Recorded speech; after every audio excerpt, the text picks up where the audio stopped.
मित्रांनो, चला हवा येऊ द्या या कार्यक्रमामुळे अभिनेता सागर करांडे घराघरात लोकप्रिय झाला। मात्र काही दिवसांपासून अभिनेता मनोरंजन विश्वापासून दूर होता। मात्र आता सागर करांडे यांनी आपल्या चाहत्यांना एक आनंदाची बातमी दिली आहे।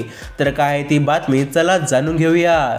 मित्रांनो, सागर करांडे आजारपणामुळे मनोरंजन विश्वापासून दूर होता। तपासणीमध्ये सागरला ॲसिडिटी झाल्याचं समोर आलं होतं। गेल्या काही दिवसांपासून चला हवा येऊ द्याचे चाहते सागर करांडेला पोस्टमॅन काकाच्या रूपात शो मध्ये परत बोलवा अशी मागणी करत होते। परंतु प्रेक्षकांच्या लाडक्या पोस्टमॅन काकांनी जाऊबाई गावाच्या माध्यमातून छोट्या पडद्यावर कमबॅक केला आहे। जाऊबाई गावात मध्ये सागर करांडे पुन्हा एकदा पत्रक वाचक करून हार्दिक जोशीसह स्पर्धकांना भावुक करणार आहे। एवढ्या महिन्यांनी पोस्टमॅन काकांच्या रूपात सागरला पुन्हा एकदा पाहिल्यानंतर प्रेक्षक आनंदी झाले आहेत। झी मराठीने शेअर केलेल्या प्रोमोवर नेटकऱ्यांनी कौतुकाचा वर्षाव केला आहे।